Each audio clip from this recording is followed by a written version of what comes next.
السلام علیکم ورحمۃ اللہ وبرکاتہ۔ اردو نیوز انڈیا کے معزز ناظرین کو خوش آمدید۔ ناظرین، اس وقت کی بڑی اہم خبر سے آپ کو آگاہ کرتے ہیں۔ آپ کو بتلا دیں یہ خبر All India Muslim Personal Law Board کی جانب سے ہے، اس لیے آپ سے گزارش ہے آپ اس خبر کو مکمل دیکھیں اور اس کو زیادہ سے زیادہ شیئر کریں۔ ناظرین، شادی میں جہیز نہیں، لڑکیوں کو جائیداد میں حصہ دے، All India Muslim Personal Law board.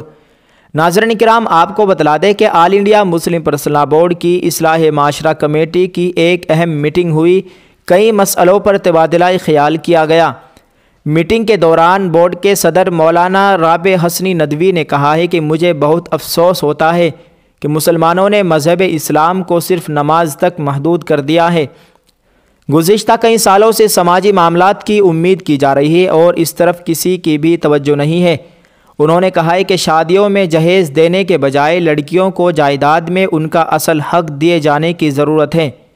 اسلام میں جہیز لینے اور دینے دونوں پر پابندی ہے۔ ناظرین، یہی نہیں، اسلام میں بھی جہیز کے لیے کوئی گنجائش نہیں ہے۔ All India Muslim Personal Law Board بھی کئی بار جہیز کو غیر اسلامی قرار دے چکا ہے۔ اس کے باوجود شادیوں میں ابھی بھی جہیز لیا اور دیا جا رہا ہے۔ مولانا رابع حسنی ندوی نے کہا ہے کہ مذہب اسلام زندگی کے سبھی پہلوؤں پر ہماری رہنمائی کرتا ہے، اس لیے مسلمانوں کو ہر میدان میں حلال اور حرام کا دھیان رکھنا چاہیے۔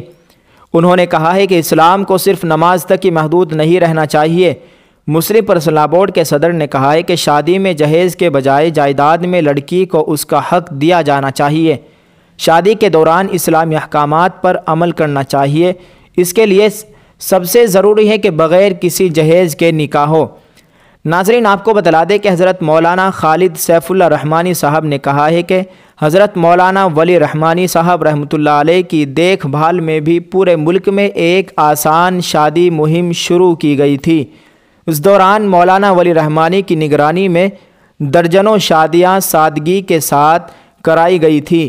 ناظرین، آپ سے گزارش کی جاتی ہے کہ آپ دعا کریں اللہ تعالی ہم سب کو اور پوری امت مسلمہ کو اس جہیز جیسی بیماری سے بچنے کی توفیق عطا فرمائے۔ آپ سے گزارش کی جاتی ہے کہ آپ اس خبر کے متعلق کیا اپنی رائے رکھتے ہیں، کمنٹ کر کے ضرور بتلائیں اور All India Muslim Personal Law Board کے اس پیغام کو زیادہ سے زیادہ شیئر کریں تاکہ یہ پیغام ہر ایک بھارتی مسلمان تک پہنچ جائے۔ اللہ تعالی آپ کو جزائے خیر عطا فرمائے۔ اللہ تعالی ہم سب کا حامی و ناصر ہو، آمین۔ السلام علیکم ورحمۃ اللہ وبرکاتہ۔